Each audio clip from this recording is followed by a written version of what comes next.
النجم سعد نصار.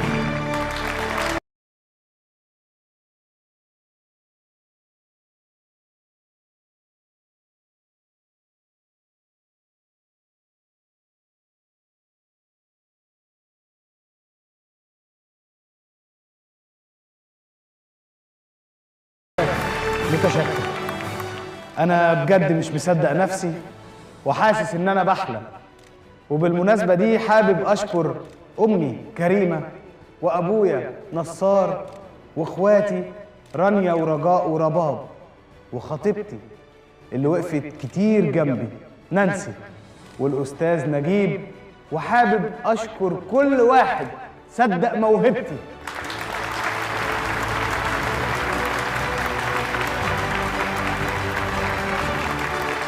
بنعتذر للجمهور، اسفين اسفين اسفين، حصل خطأ في قراية الجايزة، اسفين اسفين.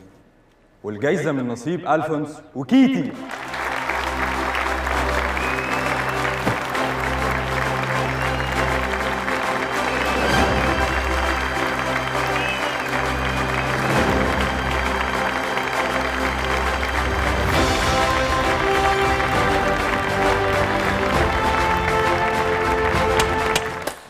اصحى ساعة.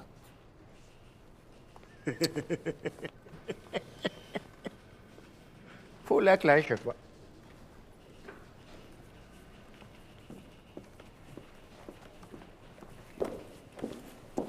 ازيكم؟ الحمد لله تمام الحمد لله. كله جميل. والله بحب ابتسامتك دي قوي يا سعد. ربنا يخليك، أنا فعلا مبسوط قوي النهاردة. يا رب دايما خير. أولا عشان شفت حضرتك ودي أحلى حاجة في الدنيا. ثانيا رامي كلمني النهارده وعايز يشوفني، احتمال يكون في دور كده في فيلم جديد ان شاء الله. اول خطوه في طريق الحلم. بجد هتمثل خلاص؟ نفسي، بحلم وهبدا. والله دي حاجه حلوه قوي.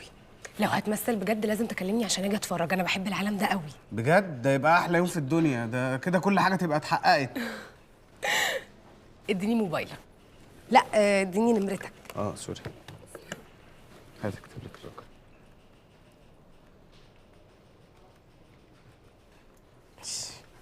بس ده وعد هتكلمني. وعد. هرنلك. ماشي. باي. باي. سبحان الله، الدنيا قلابة. هو كده القلب بيحس ويعرف مين النجم. ما تبصيلي وكلمني زي ما بكلمك.